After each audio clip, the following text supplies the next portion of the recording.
उन मंदिरों की प्राण प्रतिष्ठा में एक बात कही थी, आप सबने सुना भी होगा, लेकिन ऐसे संतों के प्रवचन जो हैं हम सबको ध्यान रखना चाहिए। उन्होंने क्या कहा था वो आप सब जान ले हैं।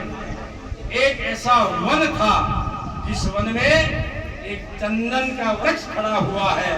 ये बात महाराज श्री यहाँ पर चारों तरफ कितना भी घन वन हो, लेकिन इस सागौर की धरती पर इन्होंने चंदन की तरह माना है। आप सब हमेशा ध्यान रखना, आप सभी भक्त हो। भक्तों की परिभाषा क्या है? भगवान तो देवी देवता तरसते हैं इंसान योनि मांगने के लिए। आप हम सब बड़े सौभाग्यशाली हैं, हम सबको मनुष्य योनि मिली है। तो आप हम सबको विचार करने की आवश्यकता है। इस धरती पर कई ऐसे लोगों ने जन्म लिया और नर का नारायण बन गए। वो इस धरती पर तब जब करते करते नारायण बनते हैं। इसलिए हम सबसे सर्वश्रेष्ठ योनि मिली है ना, हमको इंसान की योनि मिली है। यदि इंसान की योनि में आकर के हम भगवान की भक्ति नहीं कर सकते, तो हम किसी जानवर में, किसी पशु में, किसी रैंक पर चलने वाले जीव जंतु में जाकर के हम भगवान का स्मरण नहीं कर सकते। इसलिए आप हम सबको सोचने की आवश्यकता है।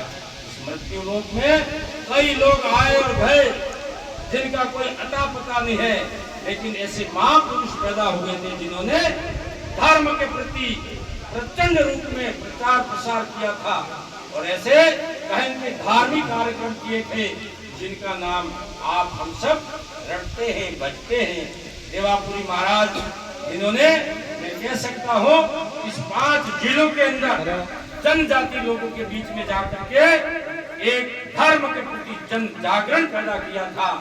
आज देवापुरी महाराज तो स्वर्ग में है, मैं कह सकता हूँ स्वर्ग में नहीं होंगे, वो आप हमारे सबके बीच में होंगे, लेकिन हमको सोचने की आवश्यकता है। मैं एक बात कहूँगा, मैं यहाँ पर ऐसे ऐसे बड़े बुजुर्ग जिनको मैं देख रहा हूँ उधर बैठे, जिन्होंने उन देवापुरी महाराज के साथ में रह करके 40 साल 50 साल गुजारे हैं। क्या उनके नियमों की और उनके संदेशों की हमने पालना की? विचार कर ले। खाली एक कवारा किए ना ये तो ये रामा ने मन, क्या नानी धोने से भगवान ने?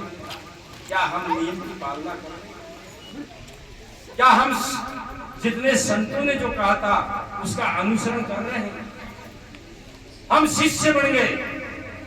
शिष्य बनने के बाद में गुरु महाराज के उपदेश है, आदेश है, नियम है, उनकी हम पालना कर रहे हैं। ये दायित्व हमारे कवि, हमारे कोटवाल, हमारे सड़ीदार और जो शिष्य बनाता है उसका दायित्व बनता है उस भक्ति करने वाले व्यक्ति को, उस शिष्य को भक्ति की लाइन पर चला करके इस मृत्यु लोक में सुख भोगे और अंत में परमात्मा को प्राप्त करे।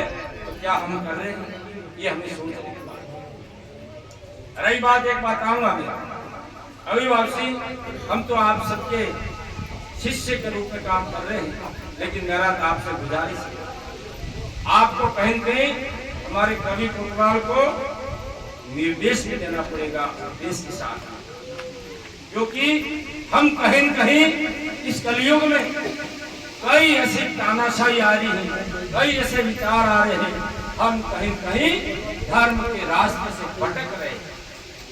मैं तो चाहता हूँ हमारा जितना भी यहाँ पर ये बैठे हैं इसमें आप सबको देख रहे होंगे, हम 40 से 50 साल 60 साल 70 साल, मैं चाहता हूँ हमारे वो पीछे की जो पीढ़ी है, जो भारत का भविष्य है, हम उनको धर्म से जोड़ना चाहते हैं। हमारे बेटा और बेटी को क्या हम कभी सत्संग में लाए? क्या कहीं हमारे धार्मिक कार्यक्रम में उनको हम लाए? गुरु महाराज के उपदेश को हमने सुनाने का प्रयास किया? ये हमारे सबका दायित्व बनता है, चाहे मैं हो, चाहे आप हो, कोई भी हो, लेकिन हमारा बच्चा जो है, हमारी बच्ची जो है, वो इस धर्म से नहीं जुड़ेगी ना, उस समय में हम भी चले जाएंगे और होगा क्या, ये विचार करते। इसलिए जिस किसी के भी बेटी है, बेटा है, जिनको ऐसे धार्मिक कार्यक्रम में ले जाएं, जहाँ कहीं सत्संग हो, भजन मंडली हो, गीता पाठ हो, जहाँ कहीं भागवत कथा हो, जहाँ कहीं कार्यक्रम ऐसे धार्मिक होते हैं, वहाँ पर हमारे सभी भारत का भविष्य उसको लेके जाए, सुनेंगे। और मैं कहता हूँ ऐसे महापुरुषों के मुखार के शब्द सुनेंगे ना, उनके हृदय में भी अहंति प्रकाश होगा और वो धर्म से जुड़ेगा। और इस मर्त्य लोक में, इस कलयुग में कई कलाएं उत्पन्न हो रही है। अच्छे अच्छे लोग जो हैं कहन के रास्ते से भटक रहे हैं।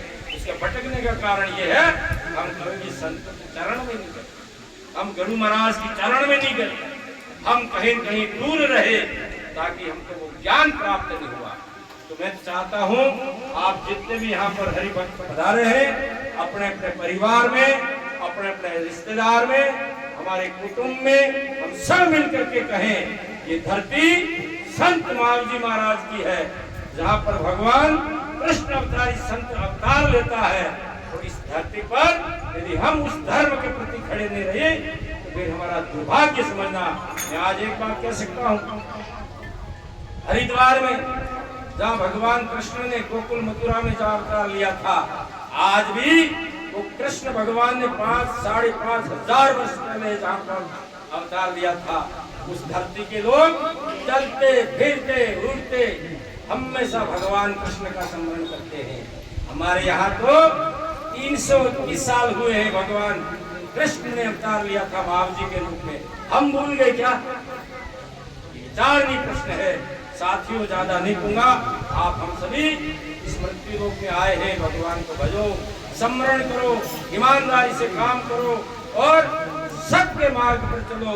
दिन में एक एक भक्त कहीं 100 बार झूठ बोलता है, झूठ बोलना बंद करो। सबसे बड़ी बात ये कहा है, साच बराबर तप नहीं, झूठ बराबर पाप। जाके हृदय साच है, ताके हृदय आप। एक संत तपस्या करता है, वनों में भगवान का स्मरण करता है, और एक सत्य बोलने वाला व्यक्ति सत्य बोलता है ना, उसके बराबर वो तपस्या करने वाला भी भगवान की स्वरूप में नाका है। इसलिए हमेशा सत्य को संवार लो, सारी बीमारी मिट जाएगी। यही बात करता हुआ आप सभी इस धर्म सभा में उपस्थित हुए, आपके चरणों में नमन करता हुआ मेरी बात को विराम देता हूँ। जय हिंद, जय भारत।